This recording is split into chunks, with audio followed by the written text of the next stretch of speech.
لګي چې څوک حق قبول کی نو ډایري کو وی د کجورو لپاره دی ډېره مشهوره کړې ده او دا د سعودي عرب نه کجوري راځي او بړستنې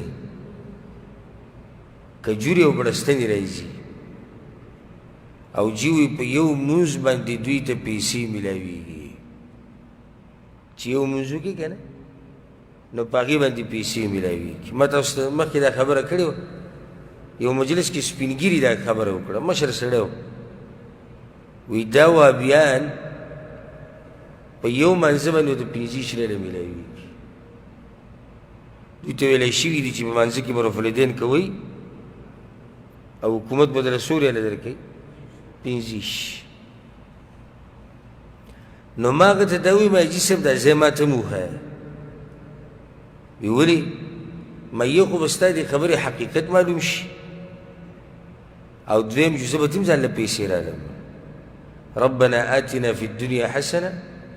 وفي الآخرة حسنة یا الله دنیا هم راکړه او آخرت هم راکړه نو د پیغمبر په طریقه عمل هم کوه او یو سل 15 شریله هم جیب ته اچوه څه کار ته پکې بې ضرورت شته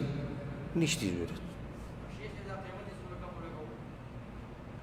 15 شریله نه دا خو ټول لکه نه بیا خبره واورم مخکې سوي وي ها به دا سټې داسې وګوره وایي نور دې نه یم خبر خو ابروزه یو کس لیږي دا سند دی ګوره بیا که د هغه نه یې تپوس وکړي چې هغه به م وایي چې یو کس لیږي او که د هغه نه یې تپوس وکړي هغه به م وایي چې یو کس لیږي په اخره کې به خبره په یو ابلیس باندې ختمه شي چې هغه به دا خبره نشر کړي دله وایي د پاکستان ته وایي د کجورو ټرکونه راغلي دي نو هغه ټرکونه چې د کجورو وایي ده ولیدو نو هغه مذهب یې پرېښود ما دې مخکې ورځو کې دا خبره بیان کړې وه چې دا خو بیا دلالت کوي دوی ته داسې ووایه چې دا خو بیا دلالت کوي چې ستاسو دا مذهب ډېر کمزوری دی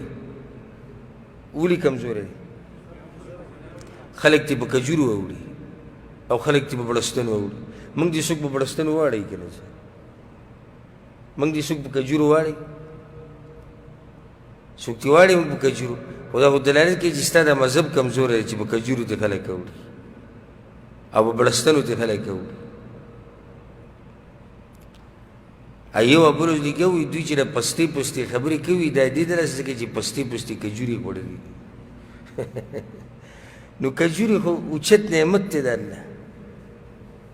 کجوره څومره ښایسته نعمت دی پیغمبر صلی الله علیه وسلم او د صحابه کرامو عامه غذا څه وه کجوره به یې خوړه نو که الله په موږ باندې کجورې خوروي نو دا خو الحمدلله اوچت نعمت دی د الله ته یو سړی په دې مه رادا کوو چې تا کجورې اغوستي دي او تا کمبلې اغوستي دي او تا پیسې دا هر څه په سیټ ته که کجورې یې م اغوستي دي کمبلې یې م اغوستي دي